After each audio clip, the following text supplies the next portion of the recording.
50 बांग्लादेशी नावों पर कब्जा हो गया है और ये बहुत बड़ा अपडेट है बांग्लादेश के लिहाज से। बांग्लादेश के समुद्री क्षेत्रों पर अराकान आर्मी की ऑलरेडी नजर है। समुद्री क्षेत्र में पैर पसार रही है अराकान आर्मी। बांग्लादेश की 50 नावों को इंडिया को इस चीज की समझ नहीं आ रही कि हमने इनके साथ कैसे मैनेज करना है।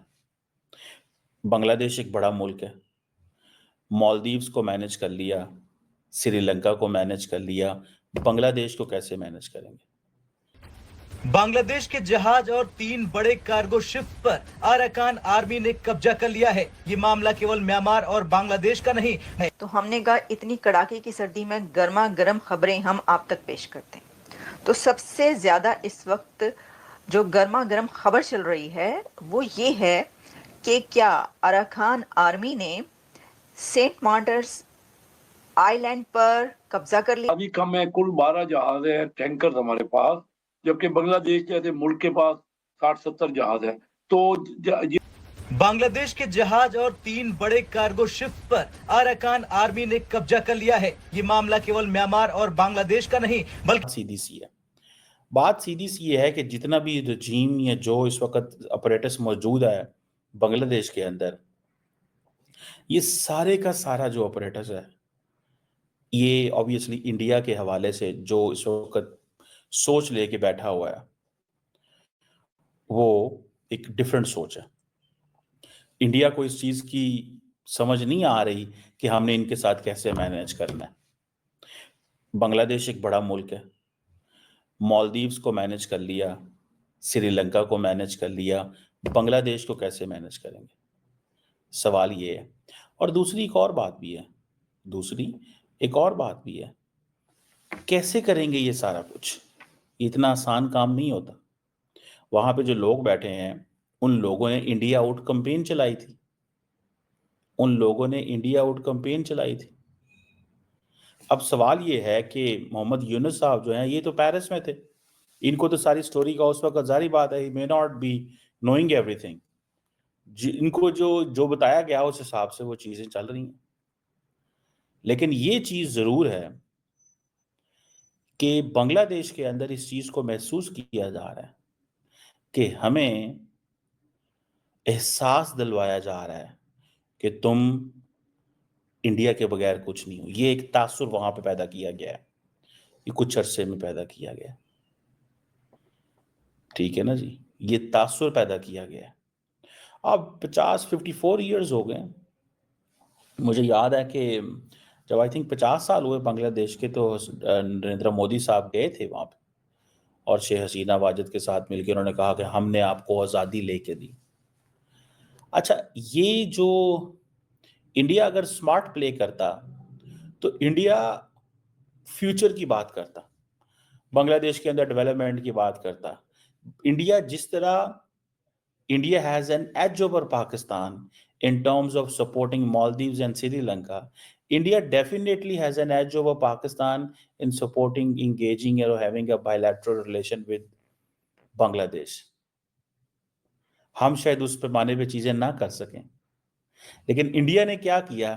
इंडिया ने 2 काम किए, एक सपोर्ट की, दूसरा पाकिस्तान के खिलाफ वो जो एक ट्रेडिशनल अप्रोच होती है उसको अडॉप्ट करने की कोशिश की, जिसका नुकसान ये हुआ कि वो हसीना वाजिद जो है वो एक नया एक सारे का सारा सिनेरियो ड्रॉ हो गया। This is something to understand. इस चीज को अंडरस्टैंड करने की जरूरत है। गर्मा गर्म खबरें हम आप तक पेश करते हैं। तो सबसे ज्यादा इस वक्त जो गर्मा गर्म खबर चल रही है वो ये है कि क्या अराकान आर्मी ने सेंट मार्टिन्स आइलैंड पर कब्जा कर लिया है। बांग्लादेश का व्यापार ठप हो चुका है और अब उसकी सरकार अंतर्राष्ट्रीय मदद की गुहार लगा रही।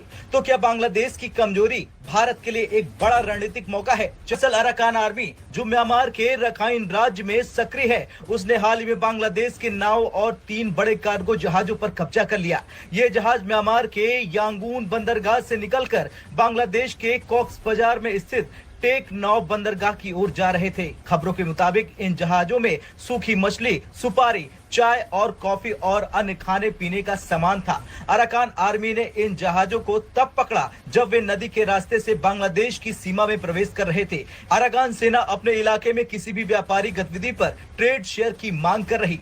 बांग्लादेशी मीडिया की रिपोर्ट के अनुसार अराकान आर्मी ने इन जहाजों पर से सामान को जब्त कर लिया और अब बांग्लादेश से अपनी हिस्सेदारी मांग रही। अराकान आर्मी म्यांमार की एक विद्रोही सेना है जो रखाइन राज्य को एक स्वतंत्र देश बनाने की मांग कर रही। उनका उद्देश्य केवल म्यांमार तक सीमित नहीं है, बल्कि वे बांग्लादेश के कुछ क्षेत्रों को भी अपने इस कथित देश में शामिल करना चाहते हैं। अभी भी वहां एजेंट्स के थ्रू काम होता है, बगैर एजेंट्स के वहां पर रेगुलेट करने का तरीकेकार है। अगर एजेंट्स आपके साथ ना हो तो शिपिंग के हवाले से काम नहीं हो सकता। तो आपकी मिनिस्ट्री ने कैसे उसको क्रैक डाउन किया है? नहीं, एजेंट कोई खास इधर नहीं होते। हमारे पास जहाज ही कम है, कुल 12 जहाज है, टैंकर हमारे पास, जबकि बांग्लादेश जैसे मुल्क के पास 60-70 जहाज है। तो ये ट्रेड बढ़ेगी ना, और फिर हमारे यहाँ ये देख रहे हैं क्योंकि बड़ा बिजनेस हमारा ये है कि जो कि यहाँ पे पाकिस्तान जो है ना हब है इस वक्त, यानी ट्रेड जो सेंट्रल एशिया में। नमस्कार दोस्तों, खबर आ रही है कि अराकान आर्मी ने बांग्लादेश के 50 नाव और 3 कार्गो शिप पर कब्जा कर लिया है। दोस्तों, अभी तक बांग्लादेश पाकिस्तान के साथ मिलकर भारत के खिलाफ नाना प्रकार के षड्यंत्र रचने की प्लानिंग कर रहा था, लेकिन अब दाव उल्टा पड़ गया है। वह अपने नावों को भी नहीं बचा पा रहा है। दूसरी तरफ बांग्लादेश की आर्थिक हालात काफ़ी ख़राब होते जा रहे हैं। वहाँ महंगाई दिन पर दिन बढ़ते जा रही है। दूसरी तरफ चीन भी अपने दिए हुए कर्जों को वापस मांग रहा है, लेकिन यूनिट सरकार इस स्थिति में नहीं है कि वह अपने कर्जों को वापस लौटा सके और चीन के सामने कुछ मोहलत के लिए गिड़गिड़ा रहा है। दोस्तों, अब उसे मालूम चल रहा है कि उसने भारत से दुश्मनी करके कितनी बड़ी गलती कर दी है। दोस्तों, वीडियो अच्छी लगे तो लाइक करिए, शेयर करिए और सब्सक्राइब करिए। ये खबर सही भी हो सकती है। अभी मैं देख रही थी कि कहां से ये खबर आ रही है, लेकिन का मतलब ये है कि अराकान आर्मी अगर सेंट मार्टिन्स आइलैंड को हासिल करना चाहती थी या वहां पर वो उसको कैप्चर करना चाहते थे, तो ये अभी का नहीं है कि उन्होंने सोचा हो, ये पहले से उनका प्लान था या उनका इरादा था ये करने का। तो देखिए, इस वक्त जो सिचुएशन बांग्लादेश की बन चुकी है, मैं आपको पहले भी ये बात कह चुकी हूँ कि अगर मैं कहीं भी और ना देखूं कि भाई कहां पर क्या हो रहा है, तो मैं पहले ये बता चुकी हूँ कि बांग्लादेश की सिचुएशन, मुझे ऐसा लगता है कि ये टुकड़े टुकड़े ना हो जाए। यानी इसके ऊपर अगर हम ज्यादा टुकड़े ना कहें तो चंद टुकड़े, तो मुझे लगता है कि वो पहले एक बांग्लादेश बना था, एक टुकड़ा, तो अब ये जो एक टुकड़ा है ये कहीं मजीद टुकड़ों में तकसीम ना हो जाए, ऐसा महसूस हो रहा है मुझे। क्योंकि देखिए, वहां पर ना अब एक ताकत नहीं रही। अब जो ताकत का तवाजुन है वो भी एक तरफ नहीं रहा।